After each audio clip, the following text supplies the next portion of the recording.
everyone, and welcome to this Federalist Society virtual event. I'm Caroline Bryant, and I'm the Associate Director of Practice Groups of the Federalist Society. Today, we are excited to host this webinar on infrastructure and the telecommunications space. Our moderator today is Danielle Thumann. Danielle is Senior Counsel for Chairman Brendan Carr at the FCC. She rejoins Commissioner Carr following a year in the private sector, where she led on state and local government relations matters for a nationwide telecommunications infrastructure provider. Before her stint with Commissioner Carr, Danielle was an associate attorney in the Washington, D.C. office of WBK. If you'd like to learn more about today's speakers and moderator, their full bios can be viewed on our website, fedsoc.org. After our panel gives their presentations, we will turn to you, the audience, for questions. If you have a question, please enter it into the Q&A function at the bottom of your Zoom window, and we'll do our best to answer as many as we can. Finally, I'll note that, as always, all expressions of opinion today are those of our guest speakers, not the Federalist Society. With that, Danielle, thank you so much for joining us, and the floor is yours. Awesome. Well, thank you so much, Caroline, for the introductions, and thank you to the Federalist Society for having us for this conversation today. I'd like to kick it off by having each of you introduce yourselves and give a very brief 45-second to a minute overview of your company or your association's interest in broadband siting issues. And I'll just kind of go around my screen. So Caroline Van Wee, you're in my upper left corner, and I'll start with you. Thanks so much, Danielle. Hey, everybody. I'm Caroline Van Wee. I'm a vice president at AT&T. The focus of my work is on mostly on wireline and some wireless issues for AT&T, working with the Federal Communications Commission around regulations that impact our company. I think our interest in broadband infrastructure should be self-evident.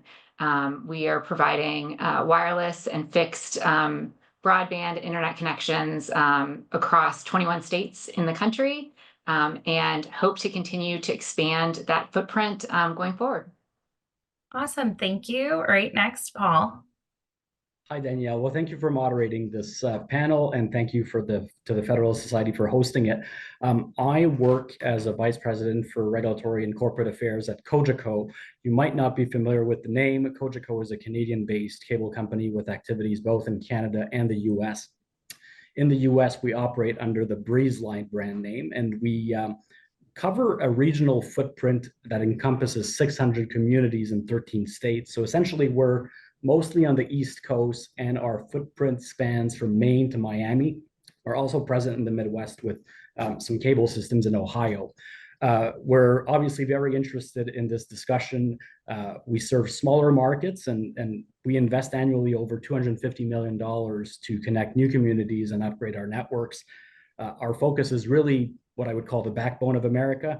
We focus on populations that sometimes have been forgotten by the larger competitors, and the issue of obstacles to deployment is obviously very important to us. We're a smaller player. If you look at the 13 states we're present in very small pockets of these states, so we're not that big. And the impact that regulations and obstacles of deployment has on us can be significant. So we're obviously looking forward to the work being done by the current administration to remove barriers, drive innovation, and investment in broadband networks. Thanks for having me.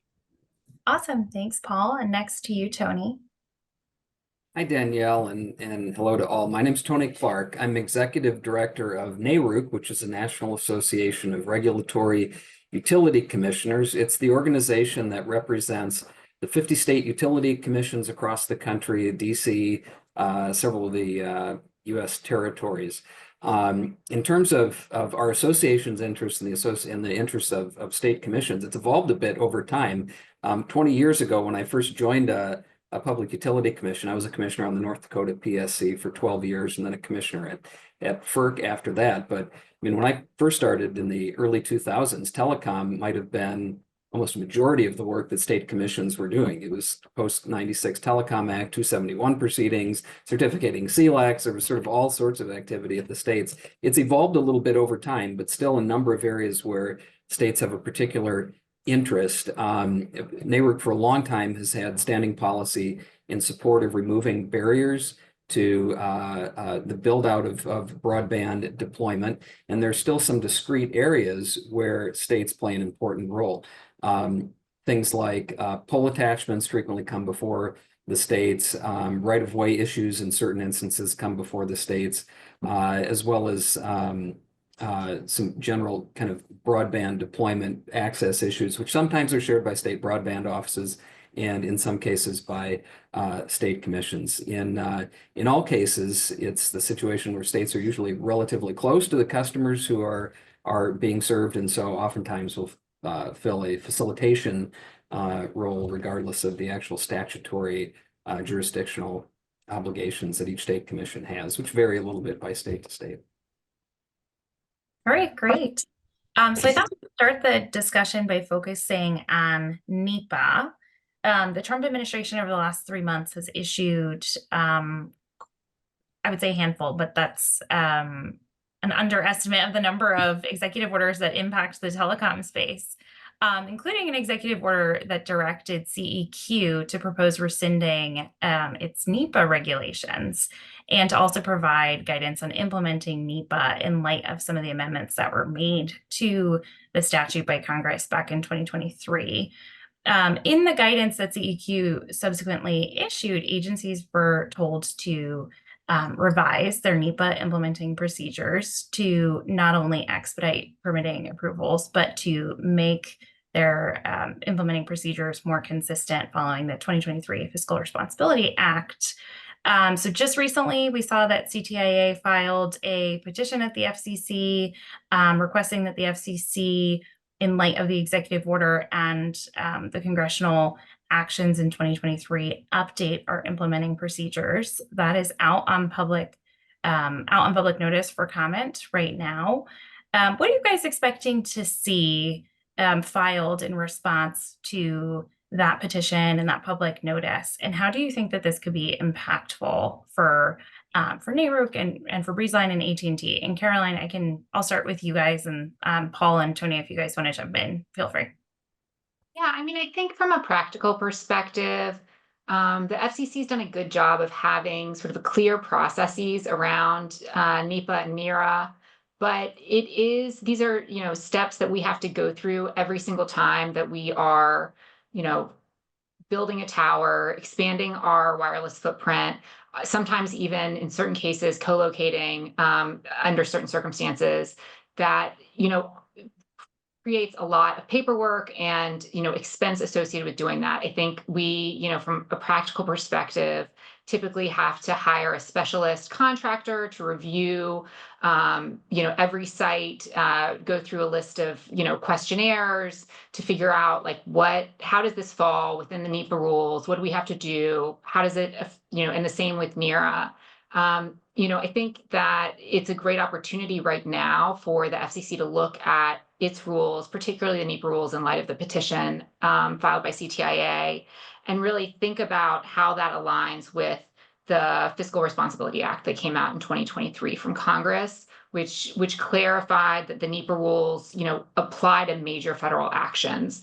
And I think that the question that CTIA poses that's an important one is, whether a large geographic license is actually a major federal action as it relates to the building of towers. So because you have the ability to use a license in a particular geographic area, and there's no direction from the commission or oversight really of the commission on how you design the antenna network that supports the provision of that spectrum and the use of that spectrum, is that a major federal action? I think CTIA makes a strong argument that it's not.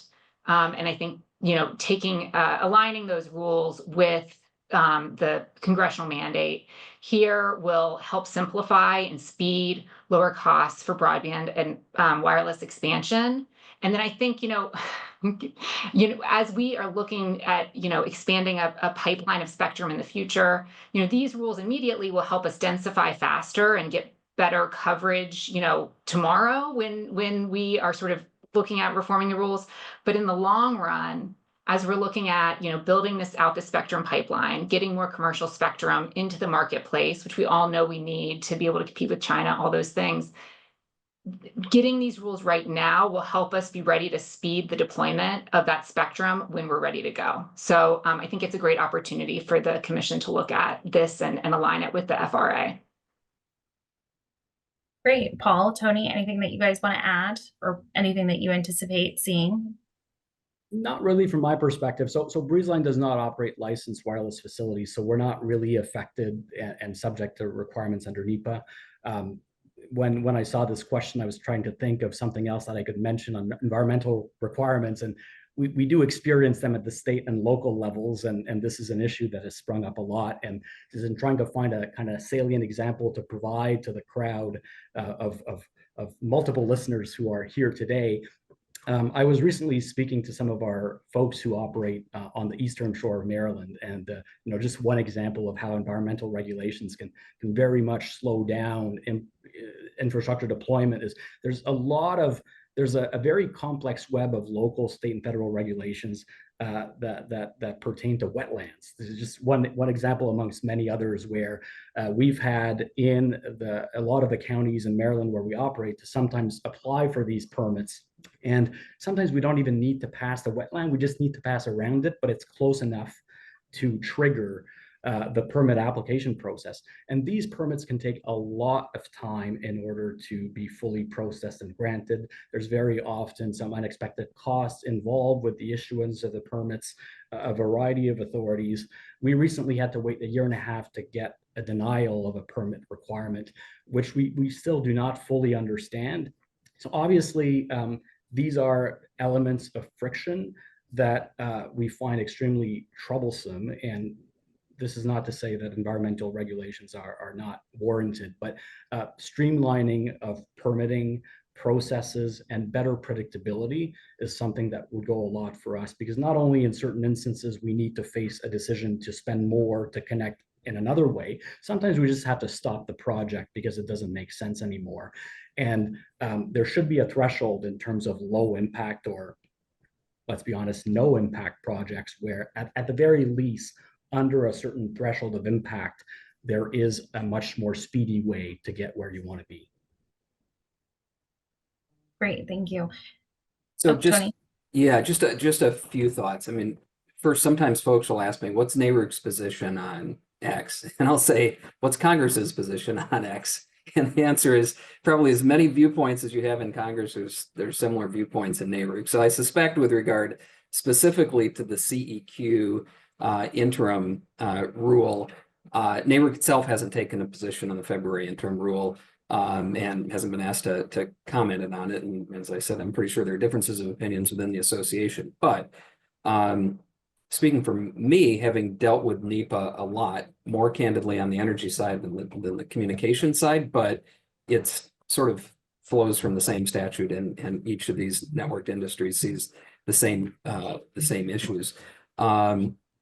So I'm not a lawyer, but like I said, I've had a lot of experience with it, especially at FERC, but also at the state level. If you look at the NEPA text to the casual reader, it's pretty clear that it truly is a process statute. There's no substantive outcome that is supposed to be driven from it necessarily. And as long as the agency is faithfully taking a hard look at potential impacts, it's fulfilled its statutory obligation. But what we have seen time and again is that sort of hook increasingly can be used as a cudgel to try to block infrastructure projects that may be needed. In some cases, even the state itself believes that the project is needed. As I said on the former state commissioner, we saw it on the state side for sure. For example, in the transmission space, where you would have projects that would, the shortest distance between two lines is a straight, or between 2 points is a straight line, and you'd see a transmission project that was proposed to go in, and rather than taking that shortest distance that was most economical to take and could be permitted the fastest, you would see sort of crazy siting decisions, and you'd look into why these decisions were being made. It was to avoid federal NEPA nexus and to avoid triggering federal involvement in the project, even though, I mean, we weren't talking about national monuments and national parks. These were truly multi-use federal lands, grasslands where there's cattle grazing and roads and oil pads and all kinds of things. But infrastructure development companies would avoid those to avoid any sort of NEPA analysis. And that speaks not only to cost and efficiency and speed, but you're taking projects that really are ideally suited for public land and putting them on private land and going through private takings because of it. So it causes all sorts of issues. And then on the federal side, I saw it at FERC for certain where the agency is sort of held to almost fly-specking standards sometimes by litigants who can use what I would call abuse of NEPA as it's evolved over time. Again, it applies a lot in the energy world. It applies equally to communications providers who are looking to build out infrastructure in a similar way. That's great. And I think the point that you're making about abuse of the statute meshes well with my next question for you guys, which is National Historic Preservation Act and the way that historic properties and historic areas have at times abused that designation in order to either block projects or delay projects quite significantly. The FCC over the last few years, or decades, we've implemented NPAs and streamlined review requirements to simplify the Section 106 review process. But we continue to hear about delays in historic areas. And even when I was in the private sector for an infrastructure company for 1 year, I encountered this quite a bit, including in some of our most beautiful historic cities in some of our southern region. And so tell me a little bit about how NEPA is slowing down deployment and what steps you think that agencies, including the FCC, could take to help mitigate these issues. And then separate from that, in the absence of a consistent federal landscape post deregulation, do you expect to see kind of states fill that vacuum and localities fill that vacuum, not just on NEPA, but Paul, you were talking about state and local environmental processes as well. Like, I'm interested in, is all of this deregulation at the national level, which is going to be incredibly good for investment and opportunity and cutting red tape, are we going to have to then battle these battles at the state and local level next? Whoever wants to jump in first, Ken. I'm happy to start. So on NEPA, we're again not subject to these requirements, but I think the point that you raised, Danielle, is a very good one where overall, we are seeing this more deregulatory trajectory at the federal level, which we're fully supportive of, and looking forward to working with the administration to see how we can ensure that the climate for investment in broadband is as good as it can be. What we are seeing, however, is as you seem to mention there, the more deregulatory trajectory that we're seeing at the federal level may be seen as a void at the state and municipal levels, where states are coming in and deciding to regulate our activities themselves. This is not really infrastructure related, but for instance, the low-cost broadband options that we're seeing burgeoning in various states right now, because some people think that the void at the federal level allows them to do this. And as I was mentioning before, as a smaller provider with that lacks scale, but still is present in 13 states, for us having to deal with a patchwork of different requirements from state to state and locality to locality when we don't necessarily have the resources on the compliance front to look after all of these requirements is a big issue. We're seeing on the permitting issue, we're seeing some municipalities sometimes asking for an engineering stamp on every single permit that we are hoping to get. On de minimis issues like a street crossing, there's a town in Ohio that wants us to pay a few thousand to an engineering firm so that they can certify that we're able to do this.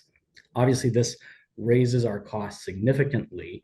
And it's also interesting that we're doing this in the context of the BEAD program being progressively rolled out. Obviously, the administration might make some tweaks to it, but I think that there's also fear that a lot of uncertainty with respect to some of these permitting make-ready fees that people might require will dull some of the business plans, dull the incentives that providers have to deploy, will significantly alter the viability of their plans.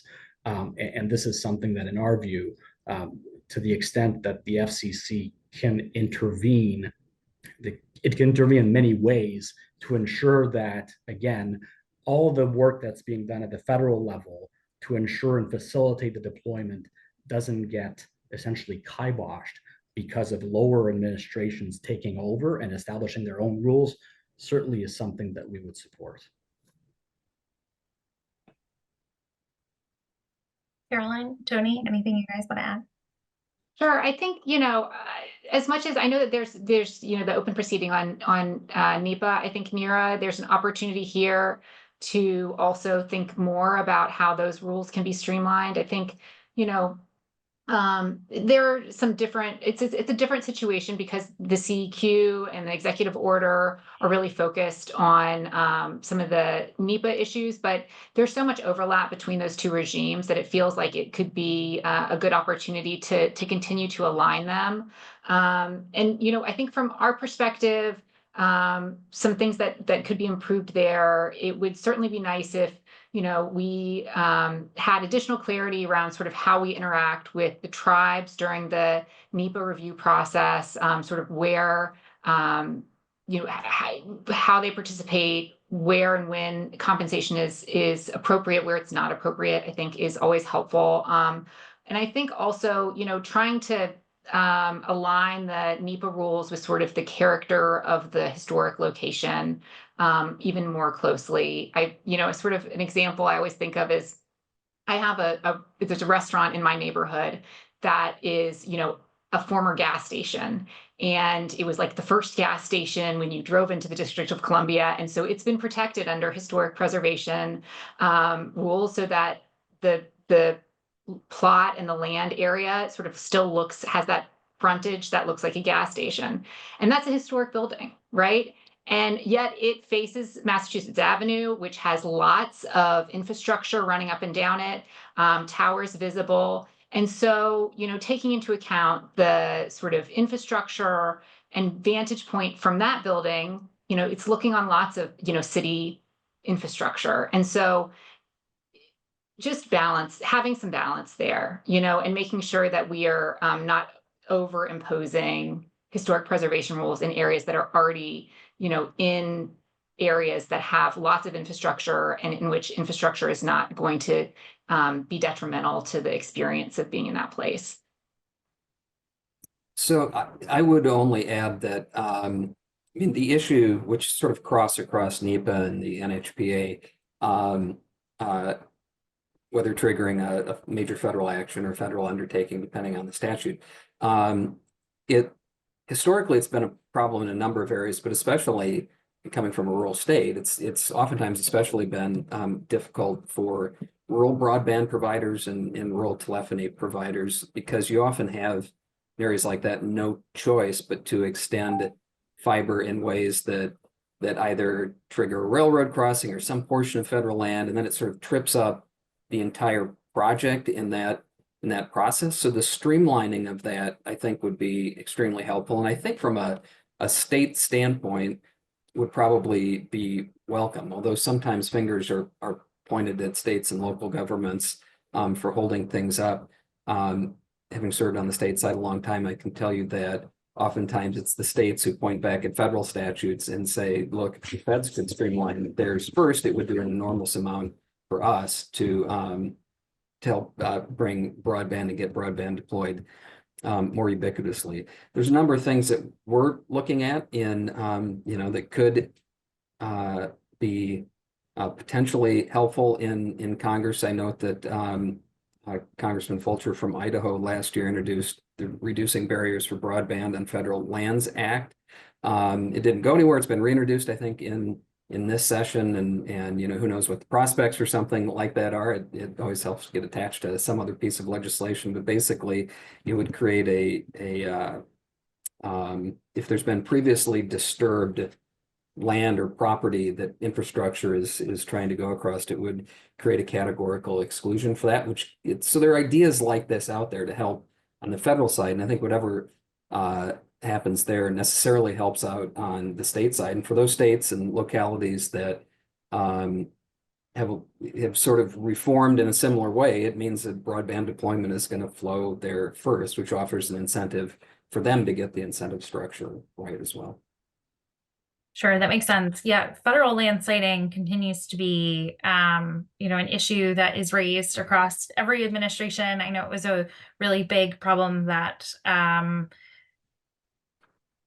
think was addressed in part under the first Trump administration, but we continue to hear, if not daily, at least weekly, about challenges on federal lands and the tribal engagement, tribal consultation process as well. Particularly, North Dakota, South Dakota, Minnesota, there's, certain states where because of the large swaths of tribal lands and federal lands further west, to the extent that we could really see some type of comprehensive streamlining across the federal government. My boss has called for over the last 7 years, I think, since he first became a commissioner, for some type of single, federal land siting desk where all of your permitting is going through a single entry point to try to streamline and organize a little bit more efficiently. But we're excited to see what comes down the pike on that front. I know a lot of, eyes are paying attention to what may come out of the Hill or come out of the White House on federal siting.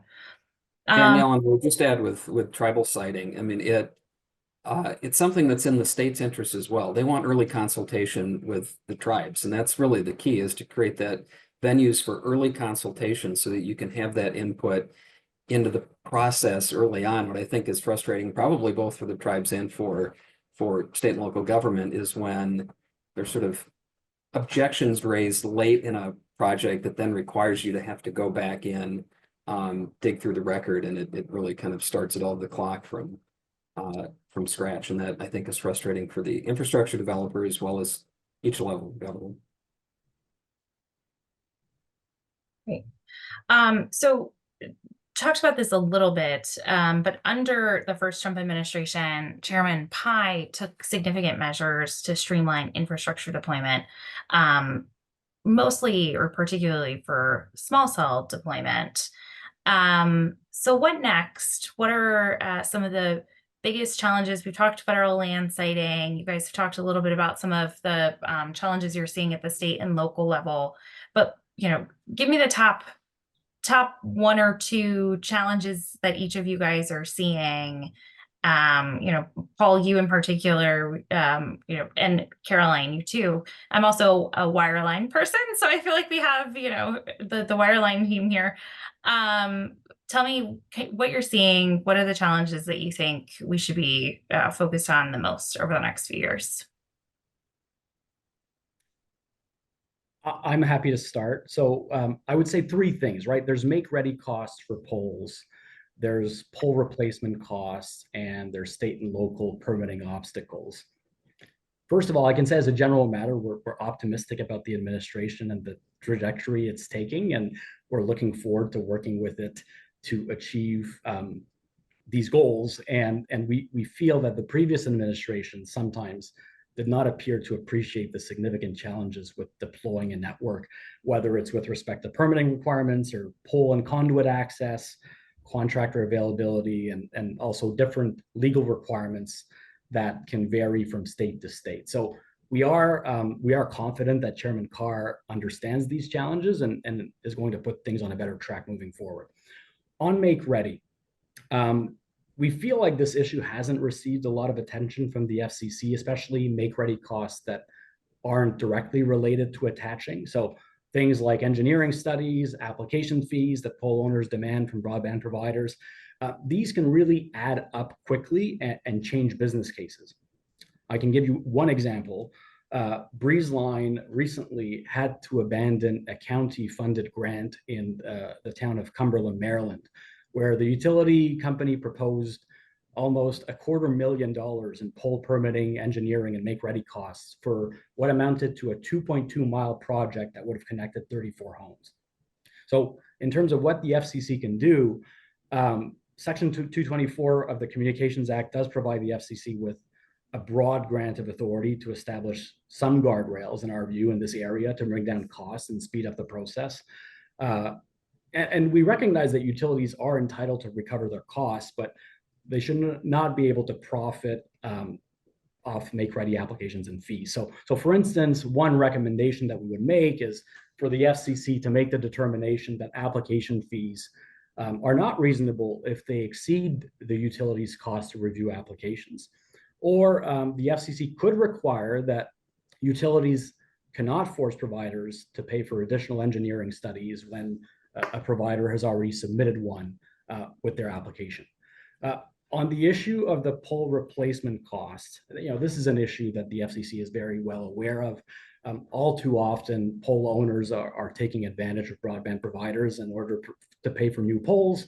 The FCC has provided some helpful guidance on the matter to try to limit this behavior and to ensure that broadband providers are not forced to pay for the full cost of pole replacements. But the reality is, way too often we do face the prospect of doing so, and we have no real ability to negotiate because we need to get the work done, and very often there's an imbalance of power in the negotiation. So all this to say, getting more clarity from the FCC on how pole replacement costs should be allocated would be helpful.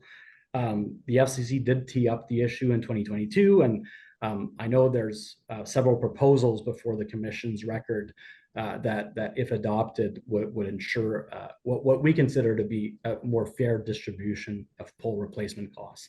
And the last point I wanted to make was on state and local permitting obstacles. We see a lot of those, and this kind of links to the point that you were making before, Danielle, is we don't want the good work accomplished at the federal level to be dulled by states and municipalities and counties bringing their own set of regulations and a patchwork of different rules from county to county, from state to state. We've encountered a lot of this, and we do believe that the FCC does have the authority under Section 253 to provide guidance as to what state and local practices would either prohibit or have the effect of prohibiting the deployment. And this is very similar, as you were pointing out, to the work that the FCC did back in 2018 when then Commissioner Carr led the effort to speed up F5G wireless deployment. So there's already a recipe in the books, and we would certainly encourage the FCC to replicate the work that was done in 2018, but with a focus on wireline and broadband deployment. Absolutely. Thank you, Paul. It's definitely a big priority for us and something that we're thinking through and talking through. Jumping back to 224 for a second, can you unpack for listeners? I mean, we have some reverse preemption states, and then we have, the FCC's landscape for Section 224 and just and reasonable rates. Right. We also have, there's another interesting twist with IOUs versus municipal utilities. Can you just unpack that a little bit? Because I do think it's a complicated regulatory landscape, depending on where you are and, what poles you are potentially attaching to. Right. So Danielle, I've got to give you a warning. I've been in charge of our US regulatory operations since September. So this is still a learning curve for me.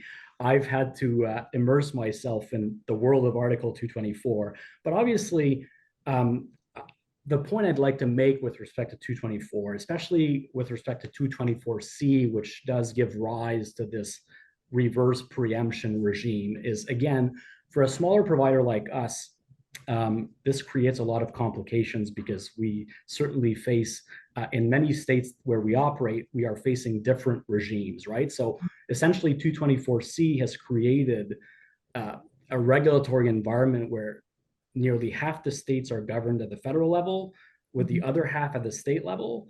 And certainly this brings its lot of challenges, especially for smaller and medium players like BreezeLine, that have a footprint in several states and fewer resources to ensure compliance. So I've jumped to 224C, and I know that one of your questions has to do with what legislative initiatives that could be taken by the current Congress in order to ensure that we are in a friendly environment to jumpstart and increase the speed and efficiency of broadband deployment.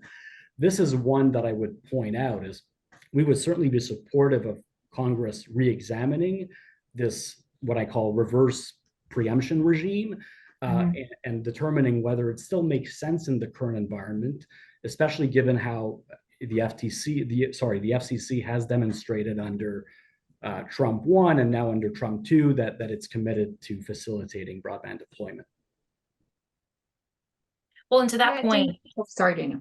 No, go ahead. I was just going to say it's Oh. been interesting to see how states that have reverse preempted, I can't remember if it's 23 or 27, but it's a 23-27 split. Yeah, I said about half because I didn't want to. You're right. No, you're right on. I know. I had 23-27 in my brain.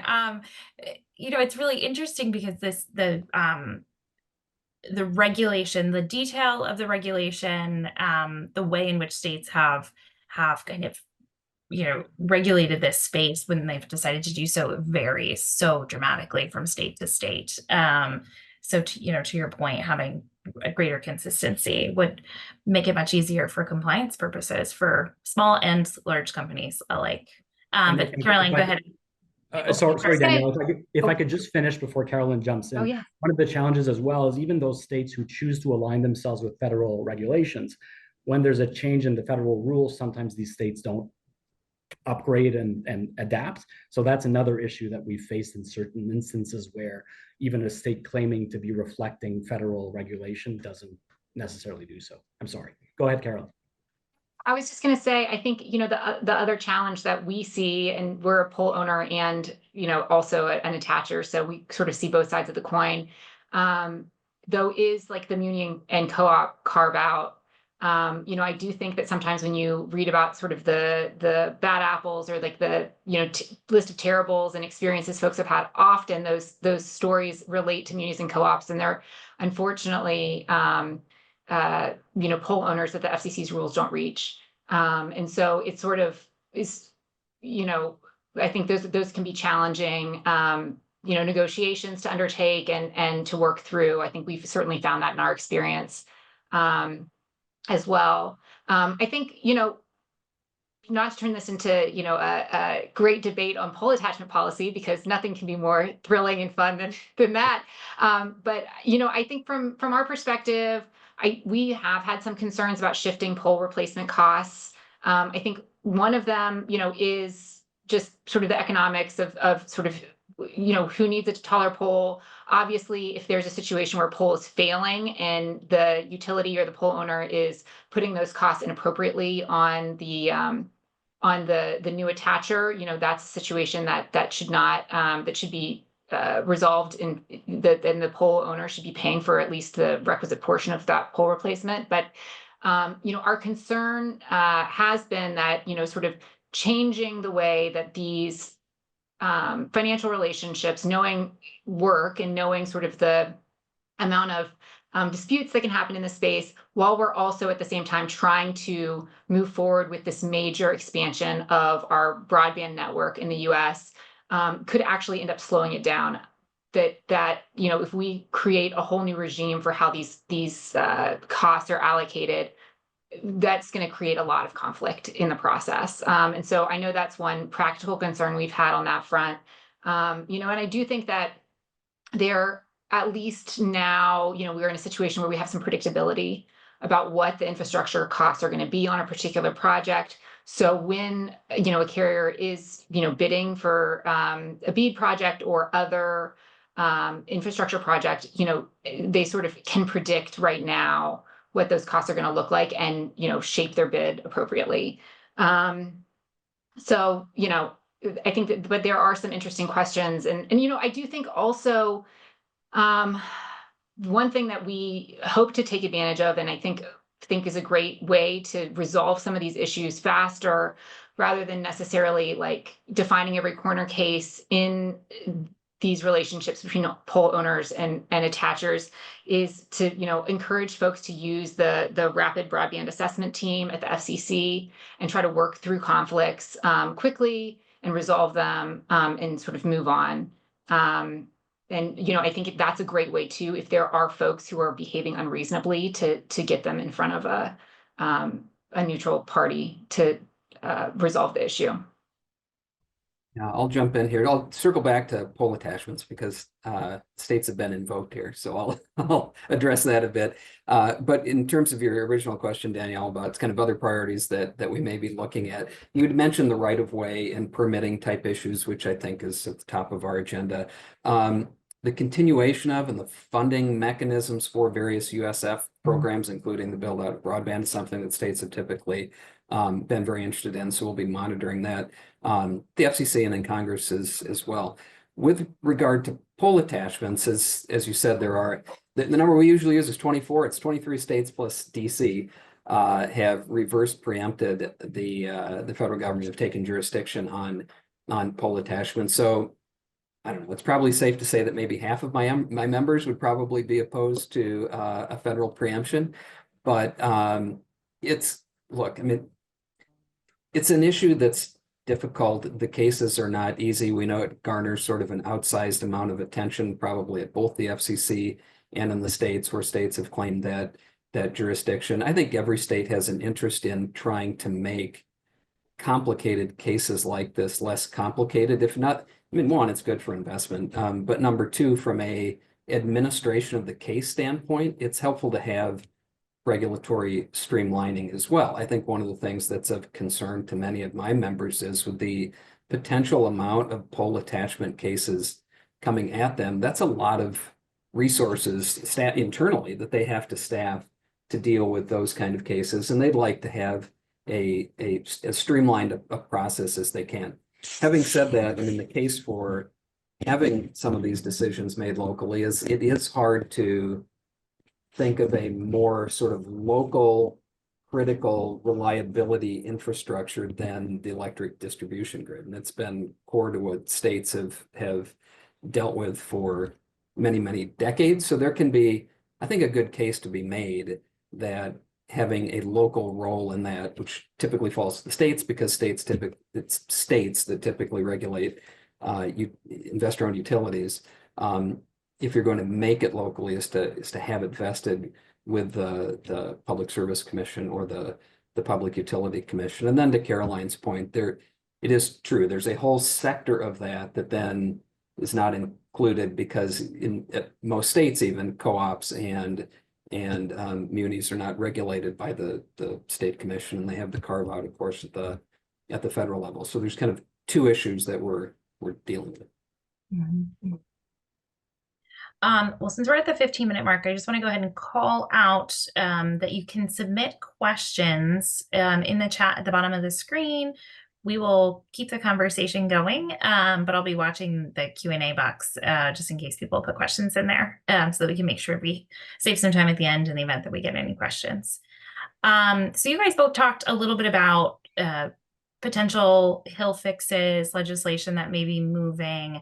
Are there other ideas that you're watching very carefully on the Hill or in state legislatures, for better or worse, things that you are incredibly supportive of that you'd like to see move on the Hill? And then, same question at the state level, or things that you may not love as much moving at the state level?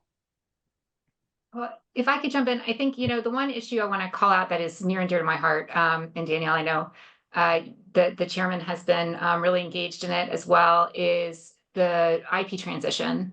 And, I think that also is a really important infrastructure issue as we think about moving off of our copper-based network and onto high-speed, fiber and broadband, or high fiber and wireless networks.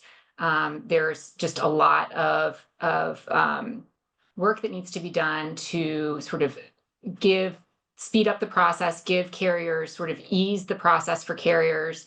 And then also, I think, and looking at that at the federal level, Chairman Carr released a series of orders just a few weeks ago that is an amazing start in trying to speed up that process at the FCC and move the ball forward and sort of encourage the industry to move the ball forward, which I think is really important. We have also, really key regulatory regimes in the states that I think we've worked in our footprint states over the last 10 plus years to try to modernize our ETC and COLA rules. I think in 20 of our 21 states, we have, sort of helped work through issues with the state legislature and PUCs to take into account the competitive environment and look, and sort of account for those in the regulatory regimes as we're looking at, how and who's responsible for providing voice connectivity going forward. The one state you may not be shocked to hear where we are still struggling with that is California. There's a lot of work going on in that state right now, but as the current regime stands, we really, under state law, don't have a path forward to make this transition and actively move our customers off of the copper network and onto more modern networks. There's just really not a pathway defined. So I think we'll be continuing to work very closely with the CPUC and also with the state legislature to try to drive a path. But, it's a huge state. There's a lot of people that live out there. There's a lot of electricity being used to continue to provide copper services to those customers. And if they have better options available to them, I think we should all be working to try to move them onto a better connection. That's great. Thank you. Just a couple of thoughts on Capitol Hill. NARUC itself hasn't taken a position on, for example, the BEAD program and possible changes to it. We do continue to monitor as I mentioned just briefly, the bicameral universal service working group, because of course that affects a number of states, and you have states that have state universal service funds, so it continues to be an area of interest to us. In terms of activities that are going on at the state level, it'd be very rare that NARUC itself would take a position on things that our individual members are doing, but we're always interested in innovations that may be taking place in different states. And one that I would highlight, for example, is on the pole attachment issue, is some things have been done in Maine. We're coming out of the 23 legislative session, or coming out of 23, the Maine PUC passed rules. And I think it was partly based on some legislation that had passed there, but it created a database of pole attachments. So for the largest pole owners, there is a database now that's required that they feed information into.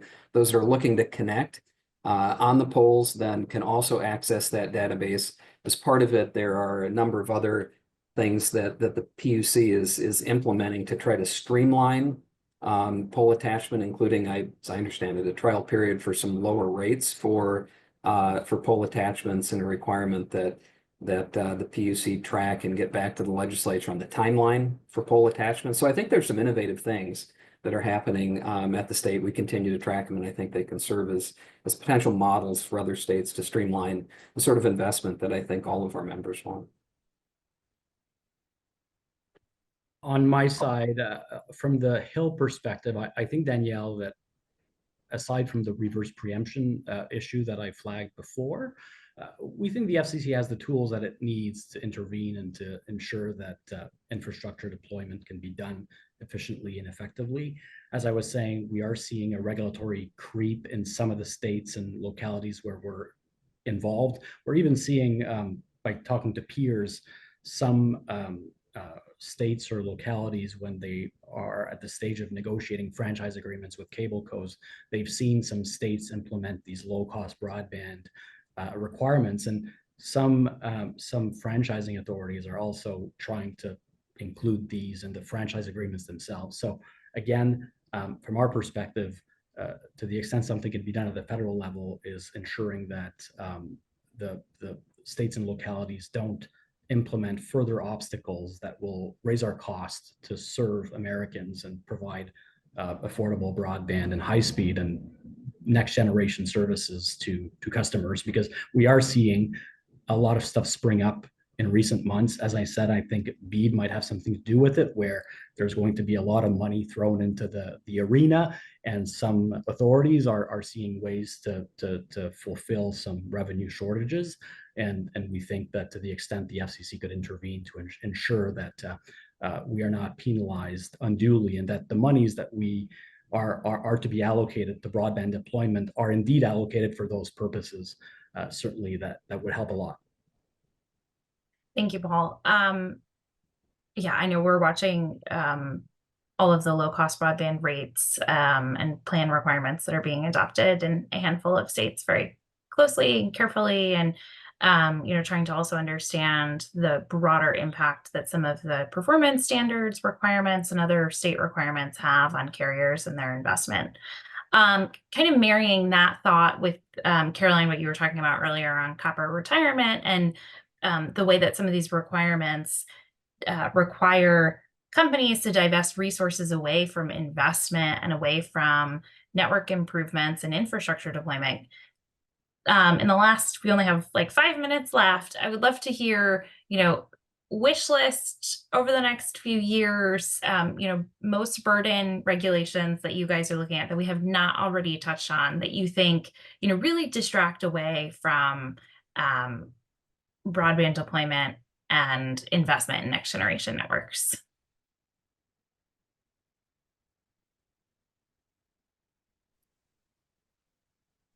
Well, one thing, okay, so I'll Go raise ahead, this, and I'll say, I mean, this is something you may have teed up just a little bit, Danielle, so it got me thinking, but, and this isn't a NARUC position, this is Tony Clark, and I only mention it because I wrote about it a little bit prior in my last career when I was at the firm. But it's states, federal government, localities thinking through the issue of provider and carrier of last resort type issues that sometimes attach to the old POTS system, and how to think about those requirements in light of changes that are systemically being made across the system and a move towards fiber and broadband in an IP world. Sometimes those old statutes and rules don't quite match up with the new realities of the marketplace and the technology that's being implemented. So for me, it's something for states to look at and to think through, assess where they're at, what the stage of their network is at, and whether some of those old POTS kind of regulations, if they still make sense in the modern marketplace, and if that's having any sort of distorting impact on the investment that's getting made. Agree great. wholeheartedly. Yes, I was going to say, I'm sure Caroline agrees with you. I know that we do agree with you as well. And, it is time to take a fresh look at those cooler obligations at the state level. And Caroline, I'll let you respond more fully. No, I completely agree, Tony. I think that's really important. I think for us to free up the resources that we're using right now to operate this legacy network that really nobody's using for the most part, like, 95% of people have moved off of, and put those resources to broadband and wireless investment would be a much better use of those funds.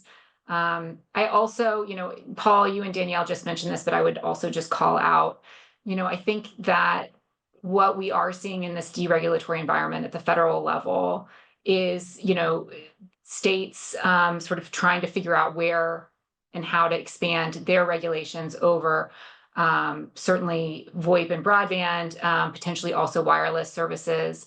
And I think it creates not just a problematic environment where, we could be in a world where every state has different rules for providing these services, but also it really undermines the efforts at the federal level of trying to remove barriers to broadband expansion and competition. And I think, that looks like something down the road we are going to need. There is going to have to be some kind of resolution to that, whether that's coming out of Congress, whether it's coming out of the courts. But I just don't know that we can, we have a sustainable model right now where some of the states, especially some of the more aggressive rate regulation activities you're seeing and service quality activities you're seeing, if that's going to be able to sort of live in harmony with where the federal government is. So I do think that, those things, charging a $15 rate for a service that, costs more than $15 to provide is not something that is going to be sustainable for broadband, and certainly is going to undermine investment. Mm-hmm. Paul, you're on mute. Sorry, I'm in the same place. I think that we've identified a lot of the main obstacles that we would like to see addressed by the FCC and other authorities. I mean, we also welcome the current delete proceeding that's taking place, and currently drafting our reply comments, and obviously any more easing of the regulatory burden at the federal level, whether it's on all-in pricing rules and marketing material provisions, particularly onerous, consumer broadband labels, easing reporting burdens. This is all very good, and we're all very supportive of that. I think that permitting, polls, make-ready costs are the biggest issues we believe that need to be tackled currently. But all these other issues that the FCC is currently addressing through the delete proceeding are also very welcome, and we are very enthusiastically participating in this proceeding. That's great. I'm glad to hear that, Paul. I do think, they are viewed inside the FCC as well as being complementary, moving forward with our infrastructure initiatives and our streamlining initiatives, as well as our delete proceeding, where we're looking at eliminating a lot of outdated, antiquated, unnecessary regulations, some of which, have been sunset for over 20 years, but are still on the books. And I do think that it warrants taking a fresh look. You mentioned the broadband labels. There are a lot of things, that are kind of hanging around from the last administration that we really hope to address over the next year or two, so that we can continue to allow industry to free up resources. And, once we're able to make these reforms to the permitting process, you guys can really unleash your dollars and unleash your economic investment and connect more Americans, which is really a priority that we all share. So with that, we do not have any questions. I'll make one last call for questions, and if not, I'll turn it back to Caroline to close us out by 2:30. Great. Well, thank you so much, Danielle. And on behalf of the Federalist Society, I want to thank our speakers for the benefit of their time and expertise today. Thank you also to the audience members who joined us. We greatly appreciate your participation. Check out our website, fedsoc.org, or follow us on all major social media platforms at FedSoc to stay up to date with announcements and upcoming webinars. Thank you once more for tuning in. And with that, we are adjourned.